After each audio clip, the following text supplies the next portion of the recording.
মুসলমানদের কিছু শিক্ষা আছে, যে শিক্ষা অন্য কোনো ধর্মে নাই। মুসলমানদের কিছু আখলাক আছে, যে আখলাক অন্য ধর্মের মানুষের কাছে নাই।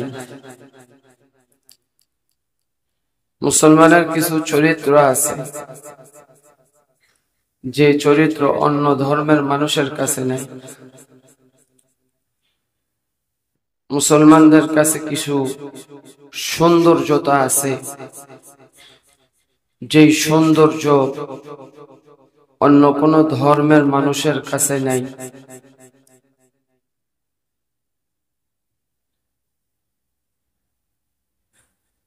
কিন্তু কোনো কোনো পর্যায়ে, কোনো কোনো অবস্থায় মুসলমানদের আচার আচরণ এমন পর্যায়ে হয়ে যায় যেটা অন্য ধর্মের মানুষকেও হার মানায়।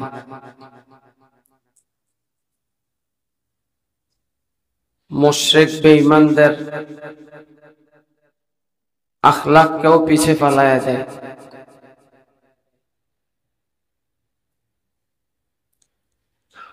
একটা মানুষকে একটা মানুষ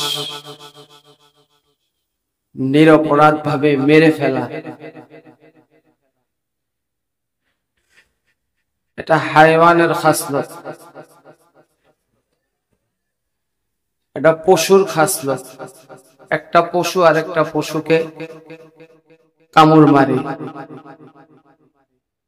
একটা পশু আর একটা পশুকে লাথি মারে বিনা কারণে। একটা পশু আর একটা পশুকে খামসি মারে বিনা কারণে।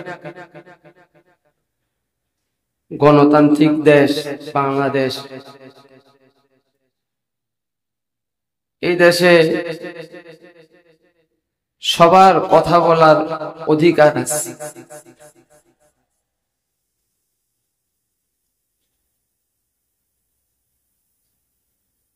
পক্ষের লোকেরও অধিকার আছে, বিপক্ষের লোকেরও অধিকার আছে।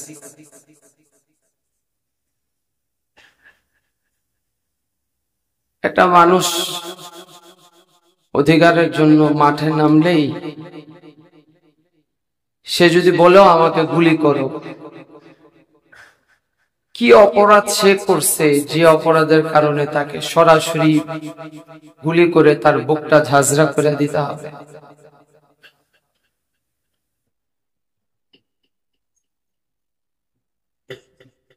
সে তো একটা ইট পাটকেলও ছোড়ে নাই যে ইট পাটকেল ছোড়ার কারণে তাকে গুলি করে দিতে হবে।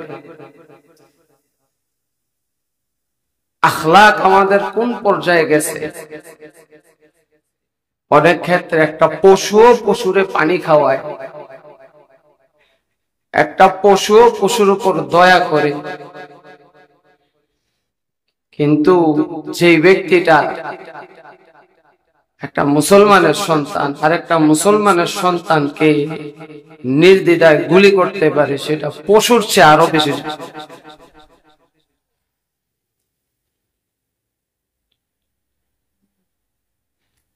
যারা রাষ্ট্রের ক্ষতি করছে আমি তাদের সাপোর্ট করতেছি না, সেটা ভিন্ন কথা। কিন্তু এই দেশের নাগরিক হিসাবে প্রত্যেকের একটা করে আইডি কার্ড, আমার একটা আইডি কার্ড, আপনারও একটা আইডি কার্ড, প্রত্যেকে এক একটা আইডি কার্ডের মালিক। কেউ 10টা আইডি কার্ডের মালিক না যে সে 10 জনের ক্ষমতা দেখাবে। কেউ 20টা আইডি কার্ডের মালিক না যে 20টা মানুষের ক্ষমতা দেখাবে। কেউ 100টা আইডি কার্ডের মালিক না। এই দেশে প্রধানমন্ত্রী থেকে নিয়ে সুইপার পর্যন্ত প্রত্যেকে এক একটা আইডি কার্ডের মালিক।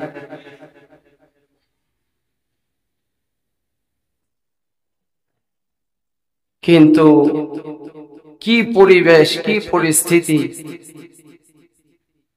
বলার আর ভাষা নাই। গত কয়েকদিন যাবত পুরা দেশটা যেন অচলের মতো।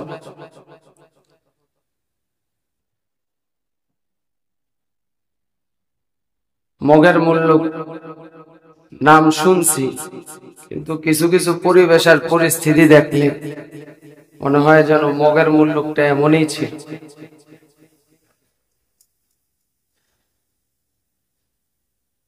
মুসলমানের আখলাক কেমন হবে, মুসলমানের চরিত্র কেমন, যেটা ইসলাম শিখাইছে, রাসূল শিখাইছেন, সাহাবায়ে কেরাম শিখাইছে।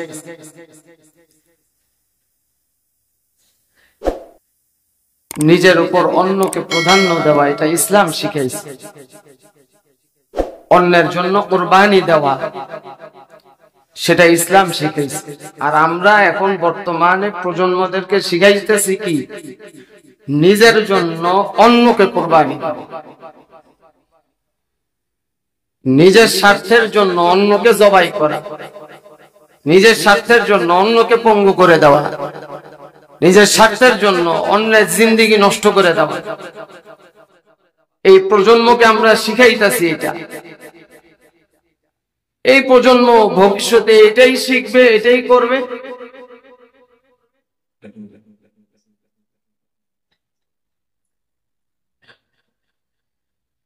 যেটা তাদেরকে শিখাইছে সেটাই তারা করতেছে। উত্তম আখলাক যদি আমরা তাদেরকে দিতাম, তারাও আমাদেরকে উত্তম আখলাক দিত।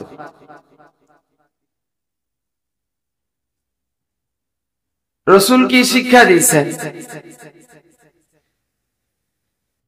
ওয়াফু আম্মান যালামাকা, মাফ করে দাও যে তোমার উপর জুলুম করছে, তাকে মাফ করে দাও। রাসূলের উপর তরবারি ধরছে তো রাসূলকে বলতেছে, মুহাম্মদ তোমাকে কে বাঁচাবে? রাসূল বলেন, আল্লাহ। কাফেরের হাত থেকে তরবারি পড়ে গেছে, রাসূল হাতে তরবারি নিয়ে কাফেরকে হত্যা করলে পারতেন। রাসূল বলেন, তোমাকে কে বাঁচাবে? সে বলে, আপনি ছাড়া আর কেউ নাই। সঙ্গে সঙ্গে রাসূল তাকে মাফ করে দিয়েছেন। আর সেই ব্যক্তিও রাসূলের আখলাক দেখে সাথে সাথে রাসূলের হাতে হাত দিয়া মুসলমান হয়ে গেছে। আর আমাদের আখলাক দেখলে শয়তান খুশি হয়, আমাদের চরিত্র দেখলে শয়তান খুশি হয়। আল্লাহ খুশি হবেন তো দূরের কথা, আমাদের চরিত্র দেখলে ইহুদি মুশরিক বেঈমানেরা খুশি হয়।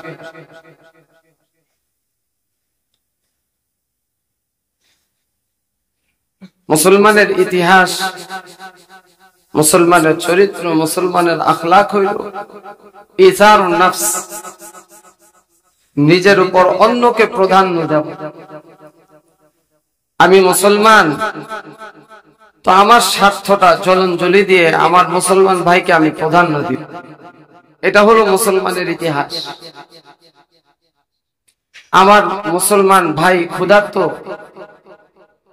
তো আমি না খেয়ে আমার মুসলমান ভাইকে খাওয়াবো।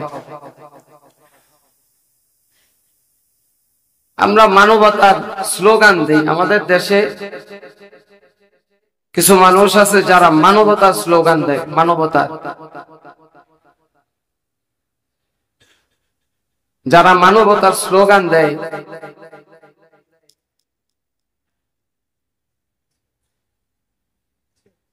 যারা মানবতার স্লোগান দেয়,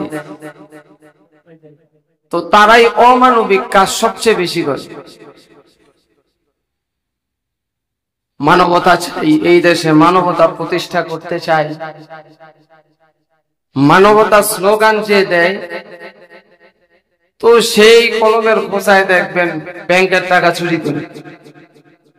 মানবতার স্লোগান যে দেয়, সেই দেখবেন সিন্ডিকেট তৈরি করে তেলের দাম বাড়ায় দিছে। মানবতার স্লোগান যে দেয়, দেখবেন তারাই চিনির দাম বাড়ায় দিছে। মানবতার স্লোগান যারা দেয়, দেখবেন তারাই অন্য জিনিসপত্রের দাম বাড়ায় দিছে। মানবতা কি এটা? যে আমি নিজে খাইলেই আমার বাপের নাম, অন্যরা খাক আর না খাক, এটার নামে আমাদের দেশে মানবতা। মানবতা শিখাইছে ইসলাম, মানবতা প্রতিষ্ঠা করতে চেয়েছে ইসলাম। অথচ যারা মানবতা চায়, যারা মানবতার কথা বলে, তাদেরকে বলে জঙ্গি, তাদেরকে বলে মৌলবাদী।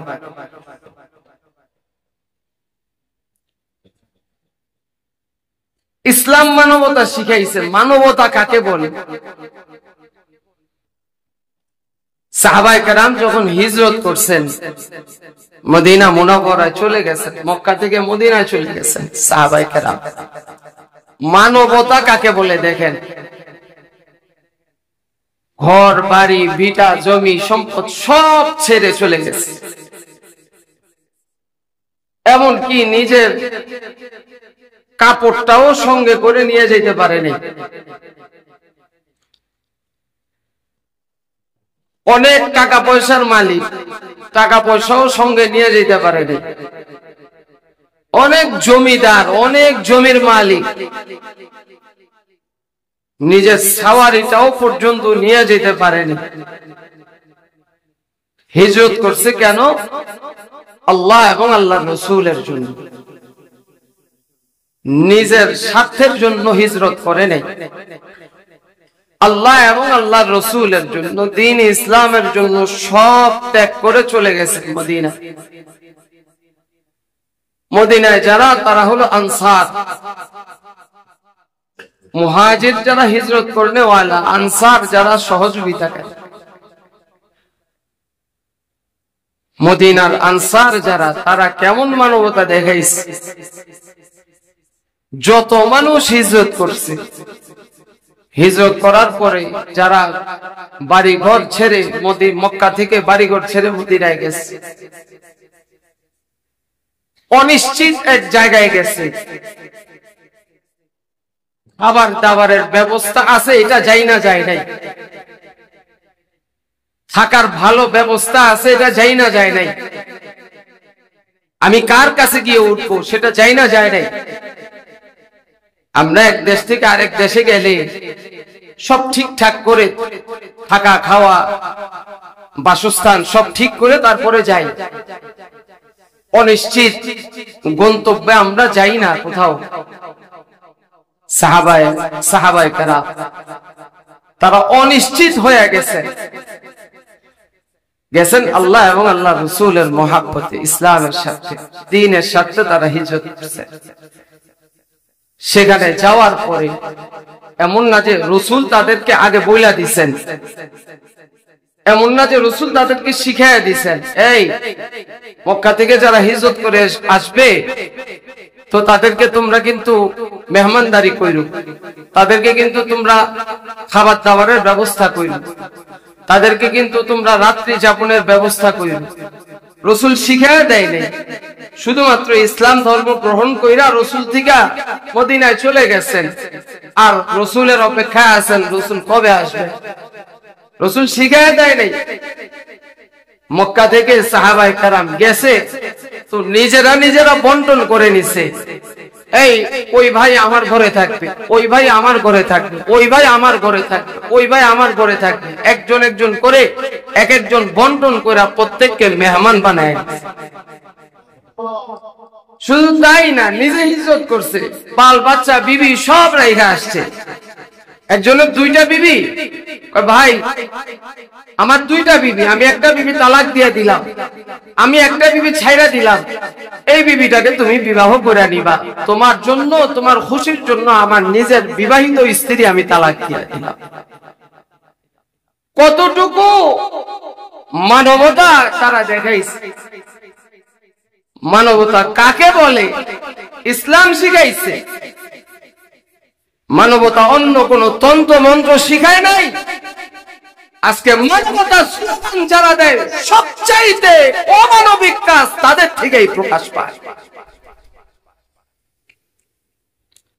আজকে মানবতার দোহাই দিয়া ইসলামকে জবাই করতেছে, আজকে মানবতার দোহাই দিয়া মানুষকে জবাই করতেছে, আজকে মানবতার দোহাই দিয়া স্বার্থ সম্পদকে জবাই করতেছে, আজকে মানবতার দোহাই দিয়ে আমার সোনার বাংলাটাকে জবাই করতেছে।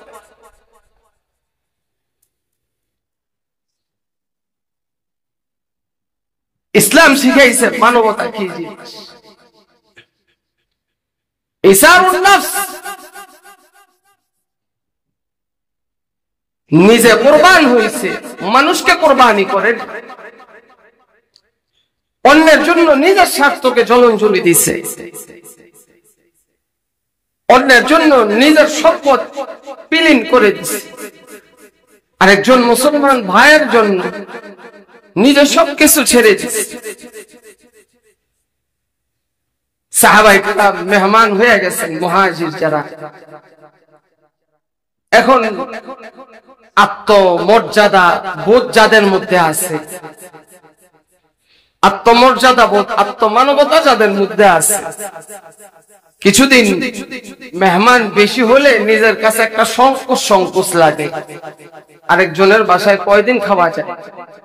আমাদের মধ্যেও আছে আত্মমর্যাদা সম্পন্ন ব্যক্তি যারা, এক আত্মীয়র বাসায় গেছে, এক বিপদে পড়েই গেছে, কিন্তু কয়েকদিন থাকার পরে নিজের কাছে কেমন কেমন লাগে, যদিও সেই ব্যক্তিটা তাকে উদারতার সাথে মেহমানদারি করতেছে, এমন না যে তাকে ভাষায় প্রকাশ করতেছে আমার বাড়িতে যাও নাকি, তুমি কয়দিন আর থাকবা, যাও নাকি, এমন আচরণও করে না, সেও উদারতার সাথে তাকে মেহমানদারি করতেছে, কিন্তু আত্মমর্যাদা বুঝছে সে, তার ভিতরে কেমন কেমন লাগে, কয়দিন আর থাক। আমাদের মধ্যে এমন অনেক মানুষ আছে, কোথাও মেহমান হইলে 3 দিন 4 দিনের বেশি তখন থাকতে সংকোচ করে, সংকোচ বোধ করে। সাহাবায়ে কেরাম এমন সংকোচ করতেছে, কয়দিন থাকবেন, কয়দিন আর এইভাবে ফ্রি খাবেন, খাওয়াটা নিজেদের কাছে পছন্দ হচ্ছে না, ভাল লাগতেছে, নিজেরা এখানে কিছু কাজ কারবার করে খেতে চাচ্ছে, কিন্তু নিজেদের তো কিছু নাই, টাকা পয়সাও নাই, কোনো জায়েদাত, কোনো সম্পত্তি জমি জমাও নাই যে ফসল আদি করে খাবে। আনসার সাহাবায়ে কেরাম তারা বুঝছেন, তারা যে সংকোচ করতেছেন এটা বুঝছেন, বুঝে আনসার সাহাবীরা মুহাজির সাহাবীদেরকে প্রস্তাব দিছে। মানবতা কাকে বলে? প্রস্তাব দিছে, ভাই আমার যে সম্পত্তি আছে এই সম্পত্তি অর্ধেক আমার, অর্ধেক তোমার, আর আমরা পারি না আরেকজনের বাস দিয়া আরেকজনের জায়গাটা আমি দখল করি।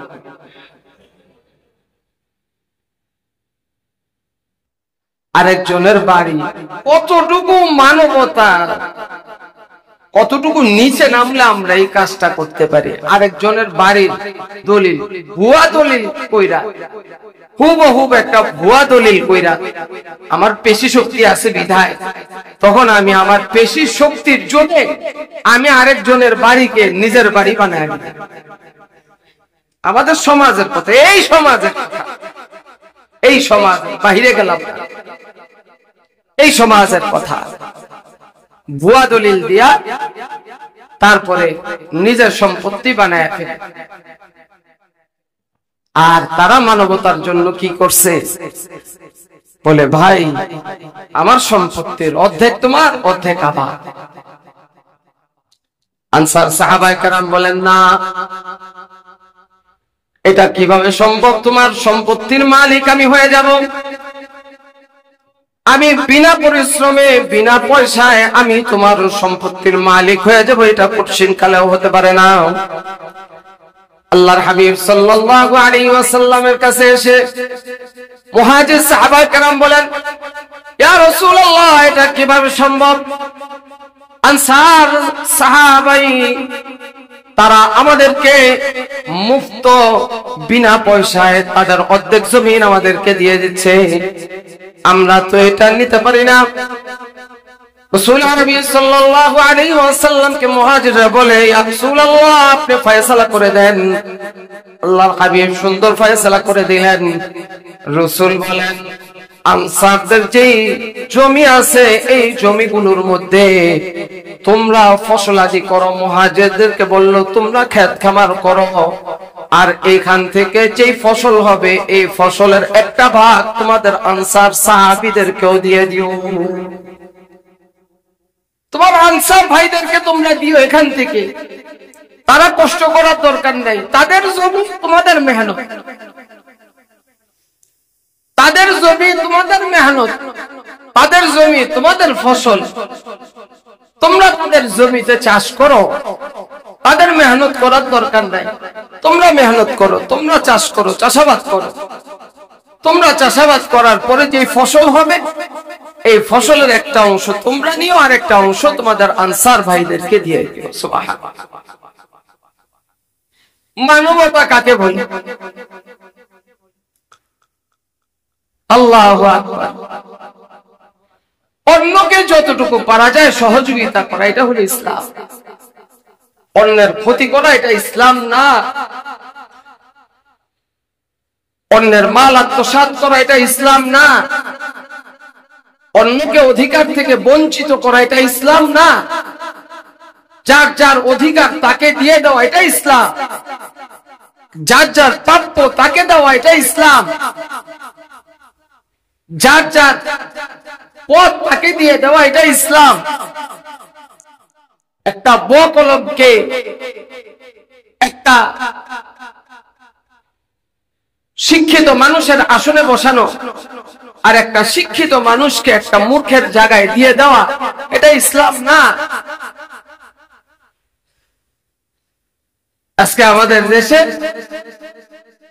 যার সম্পর্ক আছে তো বকলম হয়েও সে চাকরি পায়, আর একটা ছেলে অনার্স মাস্টার্স পাস করার পরেও ছেলেটা ক্ষেত খামারে কাজ করে, আর যদি মামু আর খালু না থাকে তাহলে রিক্সা চালায়।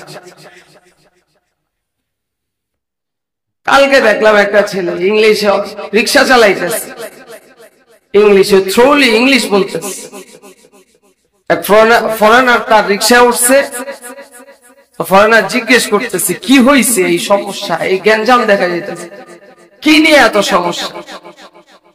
ছেলেটার বয়স হয়তো 25-26 বছর হবে, ছেলেটা রিক্সা চালাইতেছে, থ্রোলি ইংলিশ বলতেছে। ছেলেটা নিশ্চয়ই শিক্ষিত ছেলে, মার পেট থেকে পড়ে ইংলিশ শিখে নাই, অবশ্যই শিক্ষিত ছেলে, অবশ্যই ভার্সিটিতে পড়াশোনা করছে।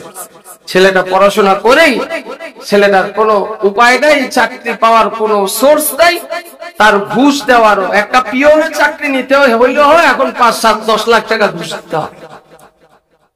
এর নাম সোনার বাংলাদেশ।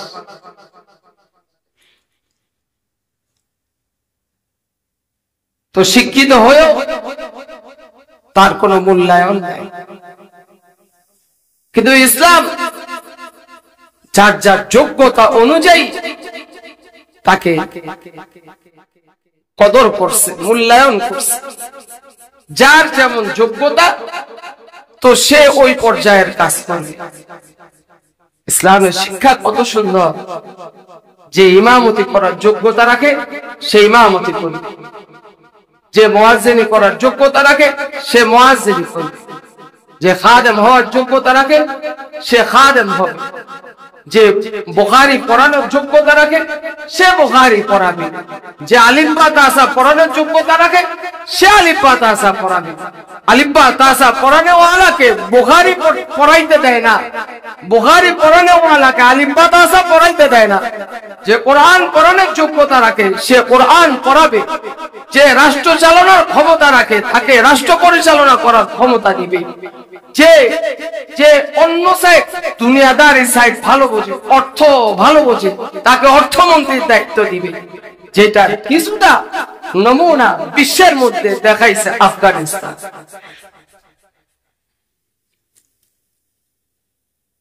যে যে যোগ্যতার অধিকারী তাকে ওই যোগ্যতা অনুযায়ী তাকে দায়িত্ব দেওয়া হয়েছে।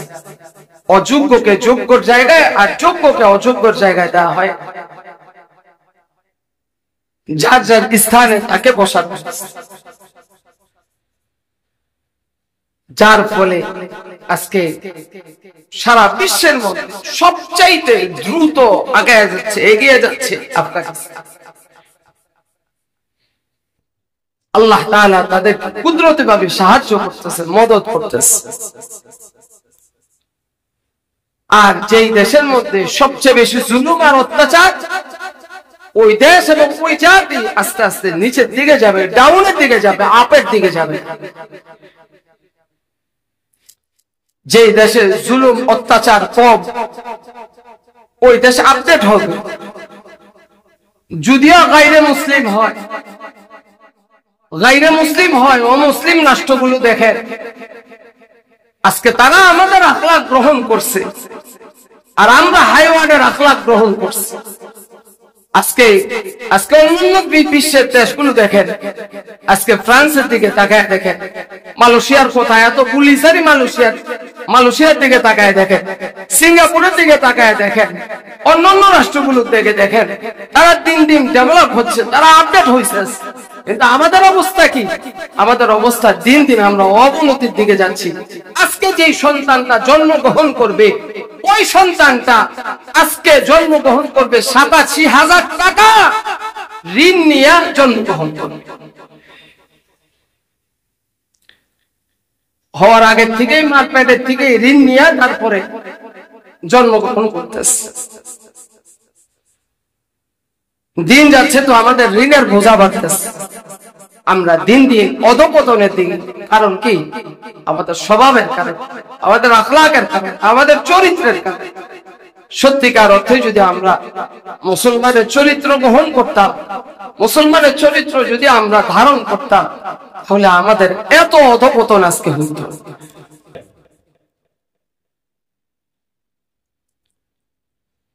জুলুমের এক দেশ বাংলাদেশ।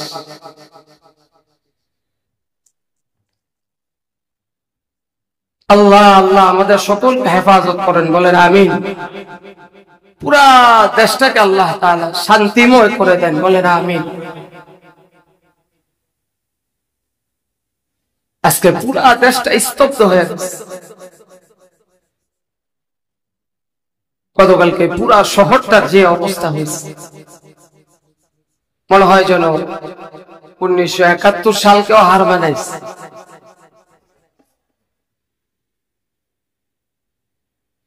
এমন এক পরিবেশ পরিস্থিতি গেছে, আল্লাহ মালুম, আল্লাহ জানেন এর শেষ। যদি প্রত্যেকের দায়িত্ব ঠিকঠাক মতো পাইত, তাহলে আর এই বিশৃঙ্খলা আর এই অশান্তি এটা সৃষ্টি হইত। সাহাবায়ে কেরাম তারা নিজেদেরকে কতটুকু কোরবানি করছে, কেমন বিসর্জন দিচ্ছেন তারা নিজেদেরকে। আল্লাহ তাআলা খুশি হইয়া তাদের প্রতি আয়াত নাযিল করছেন, সুবহানাল্লাহ। আনসার সাহাবী খানা খাওয়াইতেছে, মেহমানদারি করতেছে। এই পরিমাণ খাবার যদি মেজবান খেতে যায়, মেহমান অতৃপ্তি সহকারে খাইতে হয়। মেজবান যদি সাথে খায়, তাহলে মেহমান তৃপ্তি সহকারে খেতে পারে। রাত্রে বেলা বাতি জ্বালানো থাকলেও মুশকিল, সাথে খাইতে হবে। না খেলে এটা অসুন্দর, মেহমান না খেলে, মেজবান না খেলে এটা অসুন্দর। মেজবান মেহমানকে পরিতৃপ্ত সহকারে খাওয়ানোর জন্য, মেজবান যে বড় লোক তা না, মেজবানও গরিব, কিন্তু গরিব হওয়া সত্ত্বেও তার যতটুকু খাবার আছে ততটুকু খাবারই নিচ্ছে মেহমান। দিয়ে একটা বাহানা করছে, বাতি নিভাইয়া দিছে। বাতি নিভাইয়া মেহমানের সাথে হাত লাগাইতেছে খাবারের মধ্যে, যাতে মেহমান সন্দেহ না করে, মেহমানও যাতে বুঝে যে না, মেজবানও খাবার খাইতেছে। খায় না, কিন্তু খাবারের প্লেটের মধ্যে হাত লাড়ে, বাহানা করে একটু করে উঠাইয়া, যেটা উঠায় আবার ধরেন ওইটাই রাখে, যেটা উঠায় ওইটাই রাখে।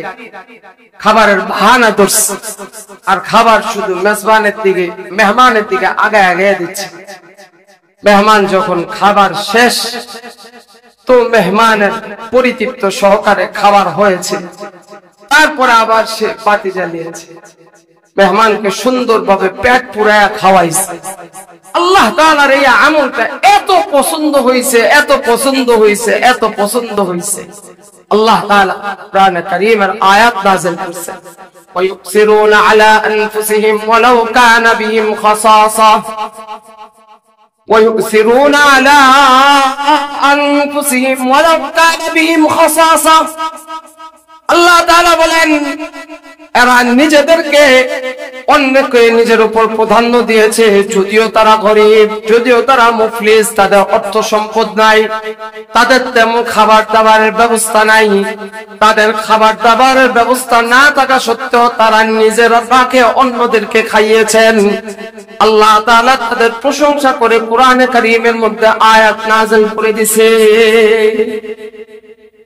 আল্লাহ এত খুশি হয়েছেন যে কিয়ামত পর্যন্ত মানুষ এত স্মৃতি ধারণ করবে, এদের আখলাক দেখে কিছু আখলাক গ্রহণ করবে, নিজের স্বার্থটাকে জলাঞ্জলি দিয়ে আরেকজনের স্বার্থটাকে গ্রহণ করা, নিজের স্বার্থ জলাঞ্জলি দিয়ে আরেকজনের স্বার্থটা পুরা করে দেওয়া, নিজের যদি কিছু ক্ষতিও হয় তাহলে আরেকজনের কাজটা যেন পুরা হয়।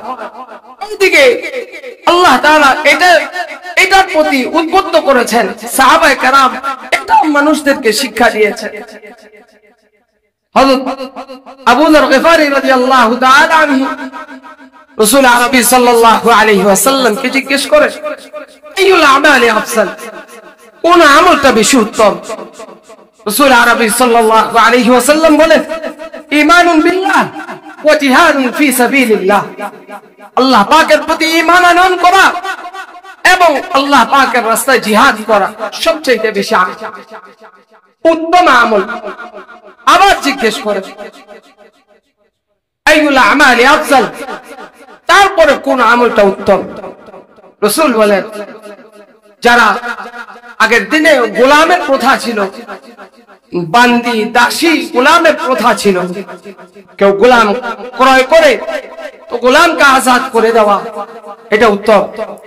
এক সাহাবী বলেন, ইয়া রাসূলুল্লাহ, আমার কাছে এমন অপশন নাই যে আমি আল্লাহ পাকের রাস্তায় জিহাদ করতে যাব, আমি মাযুর, আমি অক্ষম, আল্লাহর রাস্তায় জিহাদ করতে যাওয়ার জন্য শক্তি দরকার, সামর্থ্যের দরকার, আমার শক্তিও নাই, সামর্থ্যও নাই, আল্লাহ পাকের রাস্তায় জিহাদ করার মতো আমার ক্ষমতা নেই, আর আমার কাছে এমন পয়সাও নাই যে আমি গোলাম ক্রয় করে আজাদ করে দিব, এটাও আমার সাথে নাই। আমার জন্য কোন কাজটা উত্তম, আমার জন্য কোন আমলটা উত্তম? তারা তো সওয়াব গ্রহণ করবে, আল্লাহ পাকের রাস্তায় জিহাদ করে তারা সওয়াব অর্জন করতে থাকবে, তারা গোলাম আজাদ করে সওয়াব অর্জন করতে থাকবে। আমি যে মাযুর ব্যক্তি, আমি কিভাবে সওয়াব অর্জন করব? আল্লাহর হাবিব সাল্লাল্লাহু আলাইহি ওয়াসাল্লাম বলেন, তুমি আরেক ভাইয়ের সাহায্য করতে থাকো, তুমি আরেকজন মুসলমান ভাইয়ের সাহায্য করতে থাকো, তুমি যতক্ষণ পর্যন্ত আরেকজন মুসলমান ভাইয়ের সাহায্য আর সহযোগিতা করবা, যতক্ষণ পর্যন্ত আরেক ভাইয়ের ইমদাদ আর মদদ করবা আর সহযোগিতা করবা, আল্লাহ তাআলা তোমার আমলনামায় জিহাদ ফি সাবিলিল্লাহর সওয়াব দিয়ে দিবে। আরেকজনের সহযোগিতা করতে থাকা, আর আমরা সুযোগ পাইলে আরেকজনকে আইকেলাবাস দেওয়ার সুযোগে থাকি। কেমন আরেকজনকে বরাক বাস দেওয়া যাইব এই সুযোগে থাকি। আর ইসলামের শিক্ষা যেভাবে পারো, যতটুকু পারো আরেকজন ভাইয়ের সহযোগিতা করো। সত্যিকার অর্থে প্রত্যেকেই যদি এই মন মানসিকতার হই, আমি আমার ভাইকে সহযোগিতা করব, আমি আমার বন্ধুকে সহযোগিতা করব, আমি আমার প্রতিবেশীকে সহযোগিতা করব, প্রতিবেশীও যদি এই নিয়ত করে আমি আমার বন্ধুকে সহযোগিতা করব, আমি আমার ভাইকে সহযোগিতা করব, আমি আমার বাল বাচ্চাকে সহযোগিতা করব, আমি আমার সমাজকে সহযোগিতা করব, প্রত্যেকে প্রত্যেকেই যদি এই চিন্তা করে প্রত্যেকটা পরিবার ঠিক হবে, প্রত্যেকেই যদি এই চিন্তা করে প্রত্যেকটা সমাজ ঠিক হবে, প্রত্যেকেই যদি এই চিন্তা করে প্রত্যেকটা জেলা ঠিক হবে, প্রত্যেকটা জেলা যদি ঠিক হয় উপজেলা ঠিক হবে, প্রত্যেকটা উপজেলা যদি ঠিক হয় বিভাগ ঠিক হবে, বিভাগ যদি ঠিক হয় পুরো রাষ্ট্র ঠিক হয়ে যাবে, রাষ্ট্রের মধ্যে আর অমানুষ খুঁজে পাওয়া যাবে।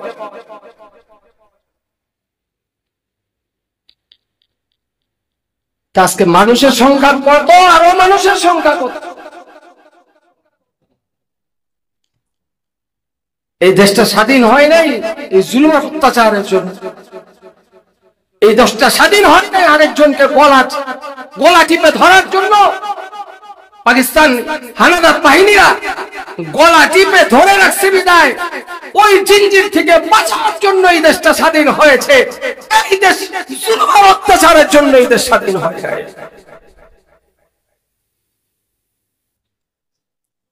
এই দেশটাকে যদি প্রত্যেকেই মহব্বত, প্রত্যেকেই ভালোবাসে, মুখের বুলি আর কি বুলি একটা শিখছে স্বাধীনতার চেতন,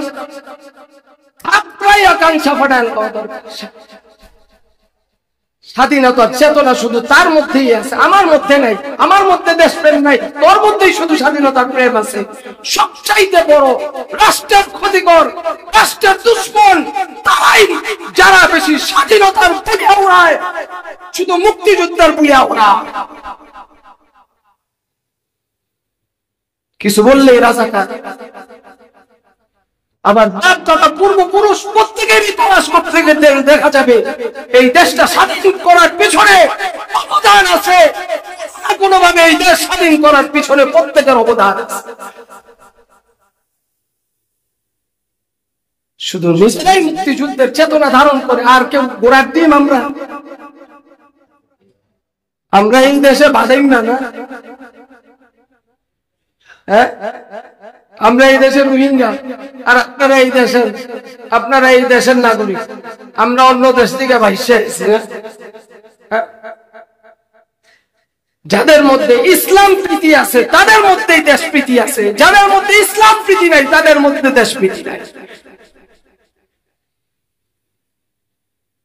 আমি বরাবর পিছনে বলছি, এখনো বলি, খোদা কসম করে বলি, ইসলামের উপর আজকে যারা মাঠে নামছে, কথাটা যদিও সুন্দর শোনা যায় না কিন্তু তারপরেও বলতে বাধ্য হচ্ছি, আজকে যারা তোমরা মাঠে নেমেছো তোমাদের নিজের স্বার্থের জন্য মাঠে নেমেছো। 2013-তে সবাই মাঠে নেমেছি, খোদার কসম আমার স্বার্থের জন্য নয়, আমার ভাইদের স্বার্থের জন্য নয়, ইসলামের জন্য, আল্লাহ রাসূলের ইজ্জত রক্ষার্থে আমরা মাঠে নেমেছি। আমরা আমাদের জীবনকে কোরবান করতে পারি ইসলামের জন্য।